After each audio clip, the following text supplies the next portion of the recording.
Welcome to today's Explainer. I am incredibly excited to have you here because we are jumping straight into a fascinating journey today to demystify the psychology of innovation. We're going to look deep into what's often called the entrepreneurial state of mind. We are stripping away all the guesswork and using hard, scientific data to understand exactly how the world's most innovative thinkers actually operate. Now, you know the myth, right?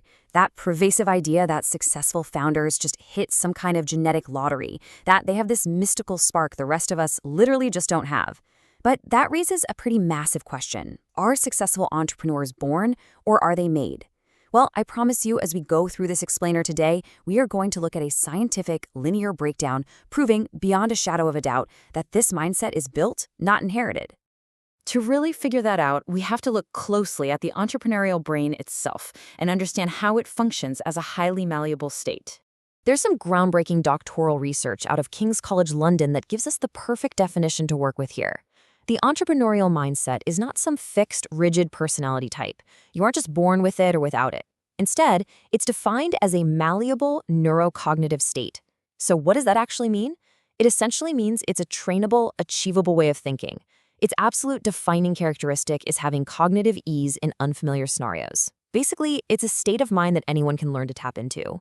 What's truly wild is the physical, neurological evidence backing this up. When researchers actually looked at fMRI scans of entrepreneurs' brains, they didn't find baseline behavioral differences. There isn't some secret founder's lobe in there. Instead, they found highly context-dependent neurocognitive patterns. When they're put in situations of deep uncertainty or unfamiliarity, the entrepreneurial brain just calmly processes the unknown. They find cognitive ease where most people find panic. And because it's a malleable state, this calm response is something you can actually practice. Okay, so if the physical wiring is malleable, let's dive into the traits of the mindset and look at their internal dispositions.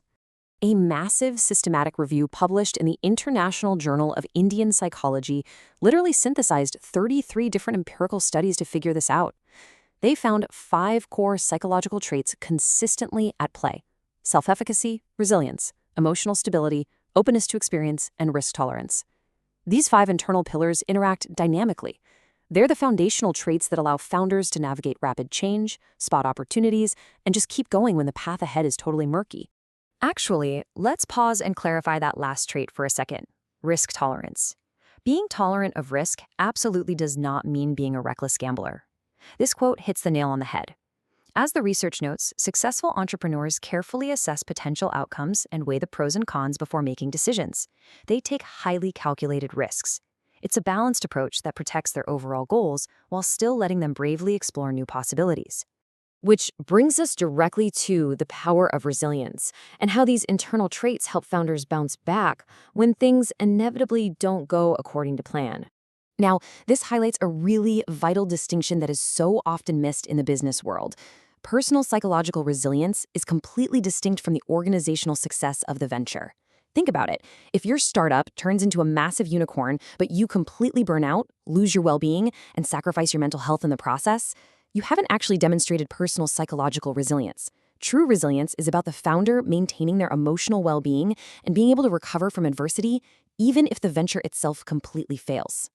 So how do they actually maintain that personal resilience? Well, it comes down to the broaden and build theory. Essentially, positive emotions act like a psychological toolkit. They buffer the negative effects of stress, literally undoing the physical and mental toll of distress while building up momentary thought-action repertoires. It creates this incredible upward spiral. Positive emotions generate resilience, which in turn generates even more positive emotions, keeping the founder completely grounded and capable. So we've looked inward, but what happens when we shift our focus externally? This is where emotional intelligence becomes the real driver of success. The hard truth is, traditional intellect simply isn't enough anymore. Research shows that recognizing and managing emotions actually accounts for a staggering 80% of leadership success. Think about that. An emotionally intelligent leader creates what's known as emotional resonance within their organization. They have this unique ability to align a whole team's passions, manage collective stress, and focus everyone toward a single goal way better than raw intelligence or technical skill ever could. And this brilliantly illustrates exactly what we're talking about. A recent Macedonian study on entrepreneurial business found that 60% of employees completely agreed that a manager with high EQ inspires and motivates them. That is a tangible, measurable impact in the real world. It proves that emotionally intelligent leaders directly drive employee productivity, boost morale, and create the kind of trusting culture where real innovation can actually take root. Keeping that powerful team dynamic in mind, we really need to tackle the myth of the lone genius and look at social ideation. We all love to romanticize the lone genius, right? The solitary inventor who just gets struck by a bolt of lightning while tinkering alone in a garage. But honestly, that is mostly a myth. The reality is something called socio-cognitive ideation.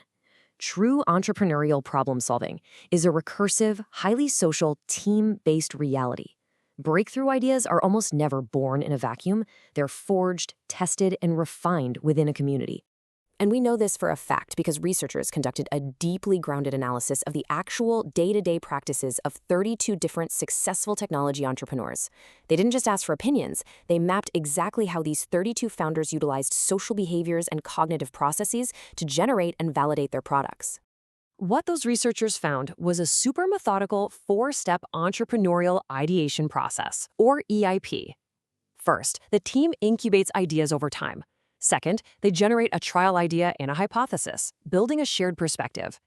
Third, and this is absolutely crucial, they test it through social and conceptual experimentation. They literally just talk it out. Only after all of that do they move to step 4, active, concrete experimentation. The idea is thoroughly stress-tested socially way before it ever becomes a physical product. So who exactly are they testing these ideas with? This is fascinating. Maximum ideational productivity happens when trusted partners exchange and refine ideas through shared cognition.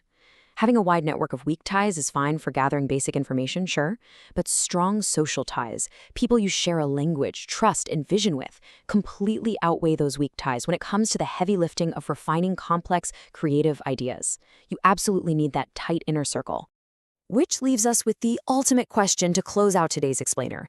How will you activate your own entrepreneurial state of mind today?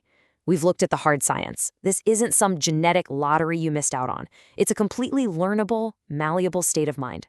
You have the ability to build these internal traits, to refine your emotional intelligence, and to cultivate a trusted network of partners. The entire toolkit for innovation is right in front of you. So what are you going to build with it?